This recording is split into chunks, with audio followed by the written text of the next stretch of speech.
Hey, Juan here. Today we are going to talk about user personas. This video is going to be the first one of the Product Manager checklist, which is going to be a series talking about what are the critical things for product managers to pay attention to and to be successful. What are user personas? User personas are going to define what are the people and the segments that you are actually targeting with your products. And this means in practice that they are going to be like the different industries, the different areas, the different type of profiles that your users are going to have that are using those products that you're building. But user personas doesn't go just into defining those industries or saying that a certain persona belongs to car industry or to automotive industry.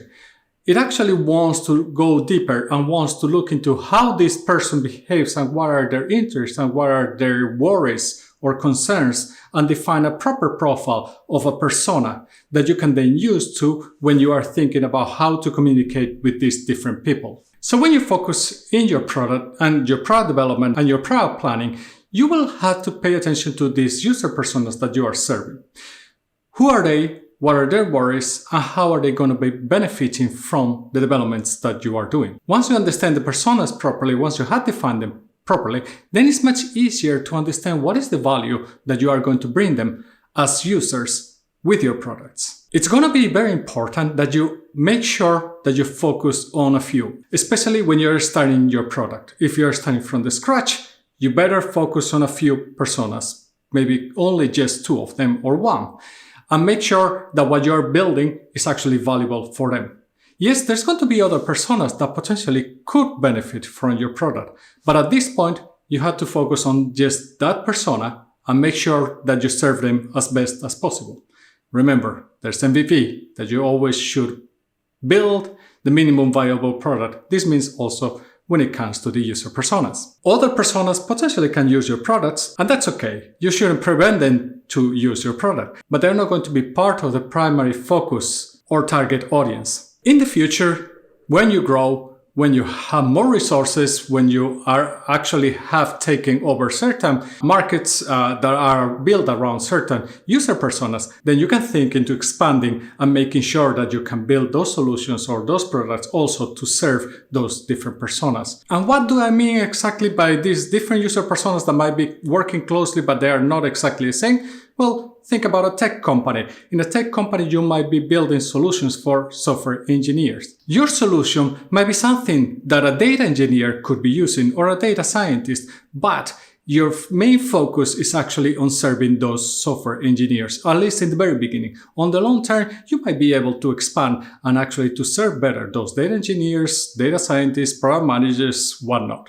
How do you define user personas? You have to do a proper user research in order to do this. How do you do a user research? Well, it depends on your situation. Are you a company? Are you a startup that doesn't have a public product yet? That you are just in the very early stages where you're doing also the product research? Or are you an established company who has not yet focused on developing a proper set of user personas? Depending on the situation, you will have to drive it in a different way. But what you want to do is that you want to make sure that you are able to interview either those existing customers or those new potential customers, talk with them, understand their needs, understand what are their problems, and how could you bring value through your solutions. But not just that. Also, what are the things that they care the most? Are they creative people? Are they not creative people? Are they go-getters? Are they people that want to be fed back information? You have to understand how they behave, what are their concerns and their priorities, and try to help them in their journey when they are using your product. This is going to be very important when you're doing product design. So once you have built these user personas, how does this affect your product and your priorities and your planning? Well, you have to think about it. It will depend a little bit on the situation that you are at. Sometimes it's going to be just the same product that is going to reach out or make life easier for all those different types of user personas.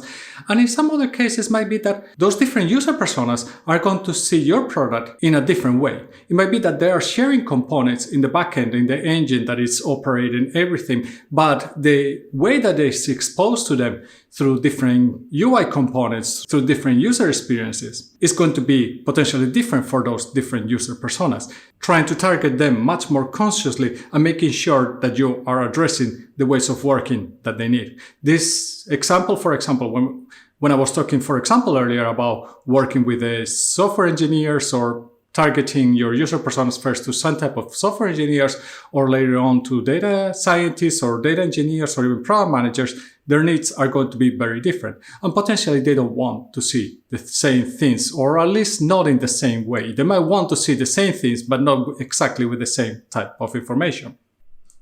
Hey, I was editing the video and I just noticed that I forgot completely to talk about how user personas affect planning. So why is it important to use your user personas during planning? Actually, during planning, it's going to be very important to understand if an idea, if a problem is going to affect certain type of user personas, or which ones of the user personas that you have defined in your company this problem actually affects, or this feature that you are planning to build. When you define your strategy, when you define what you are going to achieve during a quarter or during a year, you would have to define who are the user personas that you are actually going to target during that time.